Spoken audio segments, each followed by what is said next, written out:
Hey, what's up, everybody? It's Jenny, the LDS Mission Coach, and you are listening to the LDS Mission Podcast, episode number 55, What Not to Say to Your Missionary or RM. I'm Jenny, the LDS Mission Coach, and whether you are preparing to serve a mission, currently serving, a returned missionary, or a missionary mama like me, I created this podcast just for you. Are you searching for epic confidence, ready to love yourself and to learn the how of doing hard things? Then let's go. I will help you step powerfully into your potential and never question your purpose again. It's time to embrace yourself, embrace your mission, embrace your life, and embrace what's next.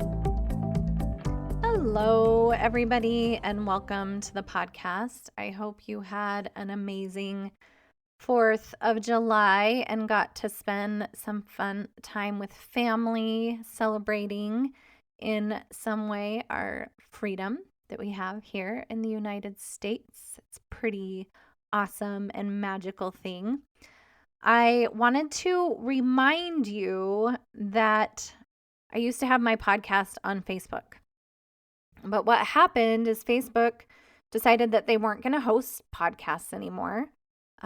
Which is fine, but I definitely decided that I still want missionaries to be able to listen to the podcast if they want to, and if it's okay with their mission president and all that good stuff.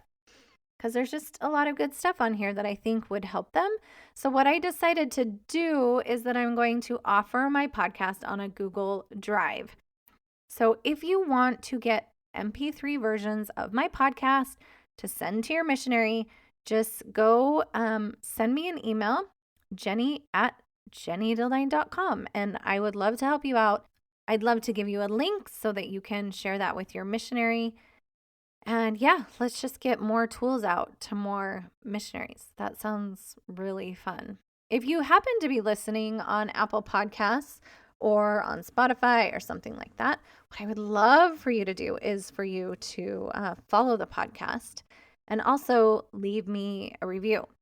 So when you guys leave reviews, then I get to go up in the rankings a little bit, which I don't really care about, except for more people will be able to discover the tools that I'm teaching here, which I do care about. I do care about getting more mental and emotional tools out to more missionaries and more returned missionaries and more missionary moms even. If moms know these tools, it is going to make a difference for the missionaries.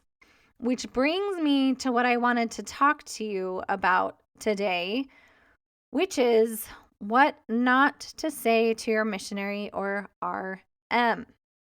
And this is some phrases that I've kind of been accumulating for a little while. It comes from my own experiences that I've had with my missionaries. It also comes from experiences I've had with missionary moms. It also comes from experiences that I've had working with missionaries and people who have said these things to them.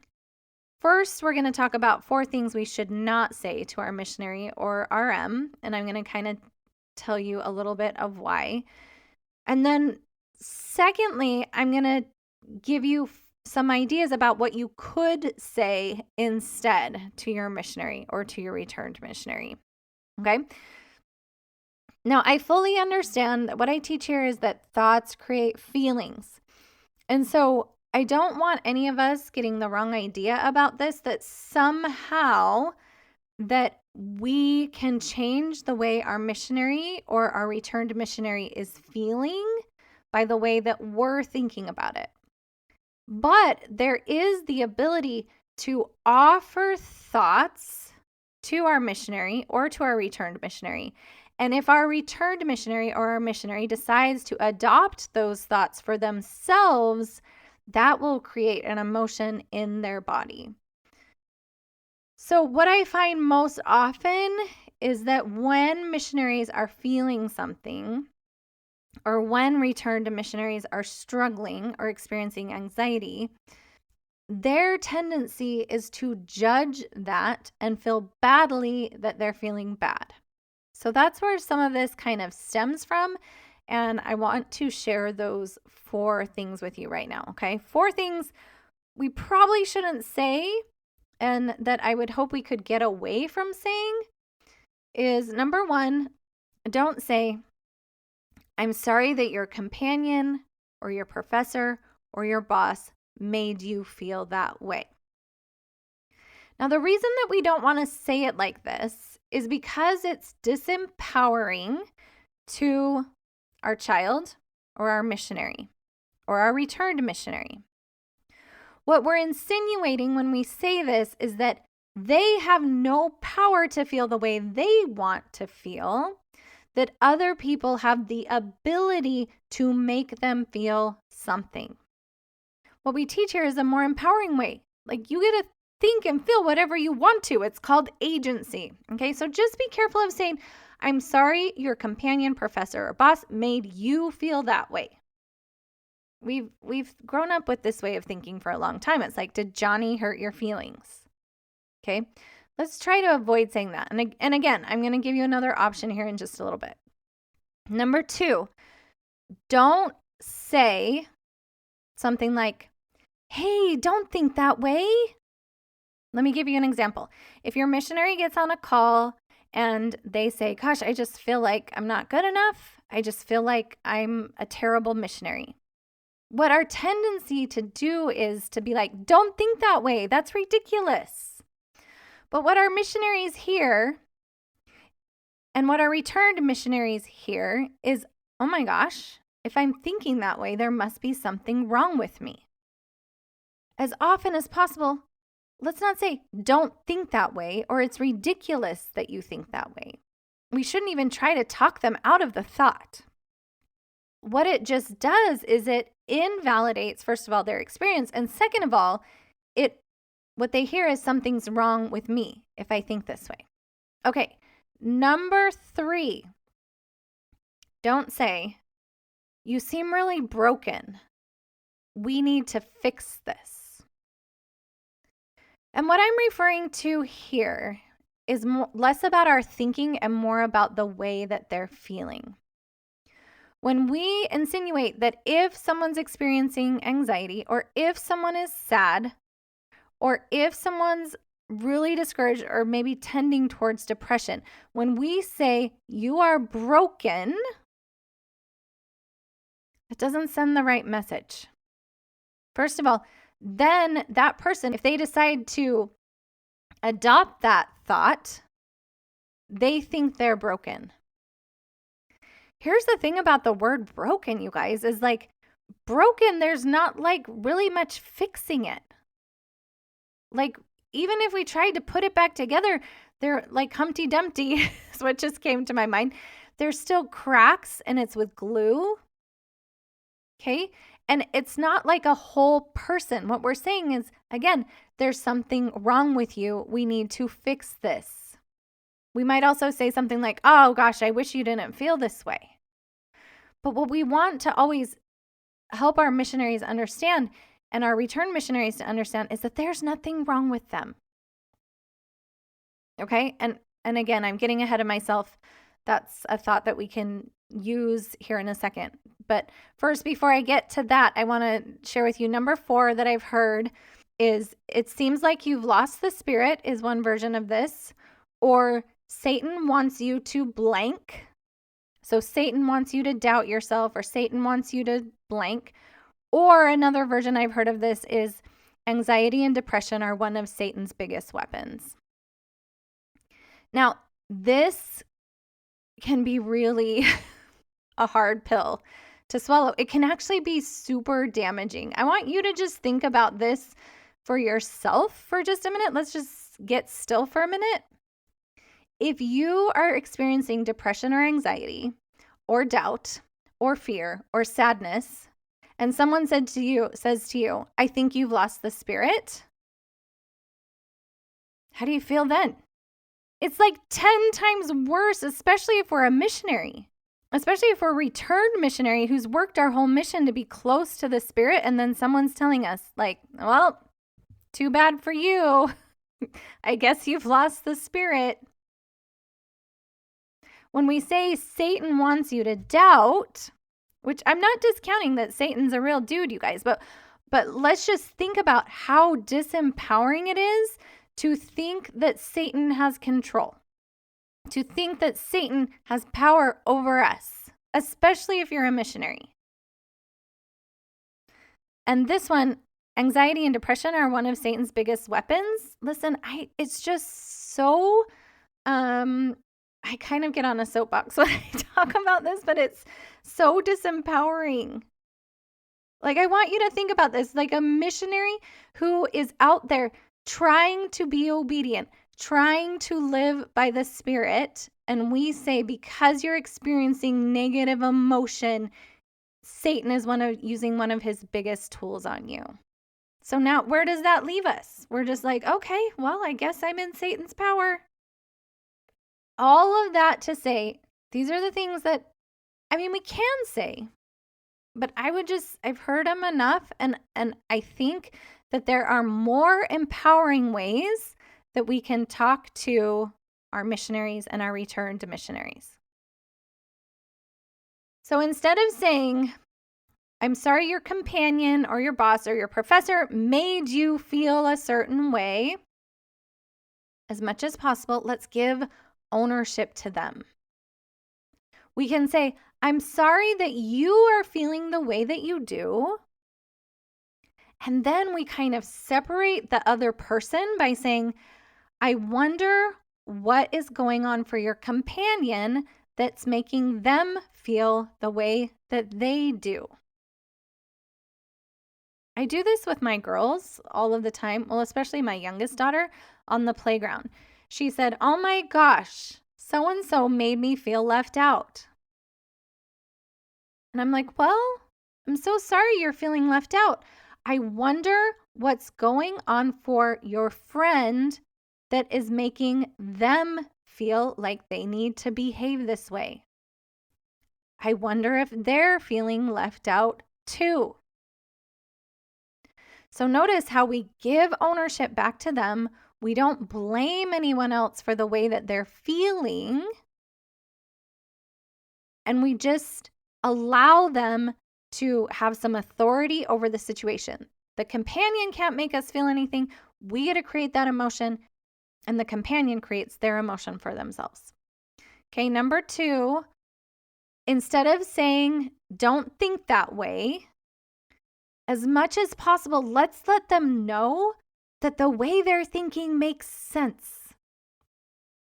So if my missionary comes to me and says, I feel like I'm a horrible missionary, instead of saying, what? That's ridiculous. What we should work towards saying is, it makes sense that your brain is offering that to you. We can empathize with them. We can say, I think I'm not good at stuff all the time. And we can be real and honest, and we can say, sometimes I actually think I'm a bad mom too. We can normalize it. We can say, you know what? I think all of us think stuff like that all the time. And it's okay. It's okay that you think that. It makes sense that you think that. You have a human brain. That's why you think that. And it's all fine. There's nothing wrong with you. Okay? Number 3, instead of saying, it seems like you're broken, or we need to fix this, or I wish you didn't feel this way, we can say, you know what? Feeling negative emotions, like tough business. Like, I get it. It is not fun to feel sad or discouraged. It's not fun to feel anxious. And then we can just follow it up with like, but did you know that like when we came to this earth, we were going to have opposition? And I'm pretty sure part of being a human is that we feel anxious sometimes. Sometimes we feel a little depressed. Sometimes we feel a little stressed. Sometimes we feel a little overwhelmed. Sometimes we feel a little inadequate. We can empower them by saying, but I know you can do it. I know you can feel these feelings and keep going. We don't discount the feelings or make them think the feelings are wrong or bad. We're just like, yeah, It's tough, and I know you can feel those feelings. Have you guys ever thought about this before? Being successful isn't the absence of negative emotion. Like, the most successful people in the world know how to feel negative emotion and just keep going. We can offer examples like, yeah, I was feeling really down the other day. I was feeling super sad and super nervous. And I just kind of felt it. And I know that, gosh, it's part of being a human that we feel that way sometimes. And then I just kind of got on with my day. It makes sense you feel that way sometimes. I do all the time. See how we just normalize it. We don't make it wrong or bad or discount the way that they're feeling. Number 4, instead of saying, it seems like you've lost the spirit, or Satan wants you to quit, or anxiety and depression are one of Satan's biggest weapons, this is what we can say. Listen, son or daughter, feeling emotion is not wrong. It doesn't mean you've lost the spirit. In fact, this is what's true, you guys. Sometimes when we are feeling the most challenging, and I'm getting a little emotional talking about this, sometimes when we are feeling the most challenging and most difficult emotions is when the Savior is actually closest. That's true, right? It's the last thing that we want for our missionaries or our return missionaries to believe that when they're feeling negative emotion, that they're just left on their own. What we want for them is to rely on our Savior, to dig deep, and to believe that He is always there for them. The poem that came to my mind when I was kind of putting this together, this last part, is, remember that cheesy poem? And I'm sorry if I'm calling it cheesy, but I just heard it all the time when I was growing up, the Footprints in the Sand poem. And I should have pulled it up so that I could quote it exactly. But do we really believe that poem when it says, the person is talking to the Savior and says, hey, what about this part? That was the hardest time in my life. Why was I alone during that time? And the Savior says, no, that's when I carried you. And that's how we empower our missionaries and our return missionaries. We tell them, listen, the Savior loves you right where you are. He's not just there for you in times that feel good.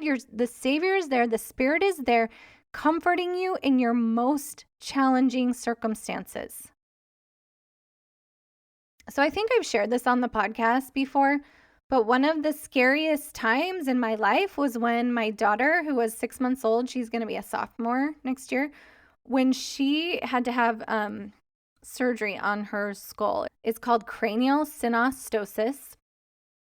And she ended up having 7 blood transfusions. The surgery lasted 7 hours. She was 6 months old. And after she came out of surgery, she had to be in the PICU, the pediatric ICU.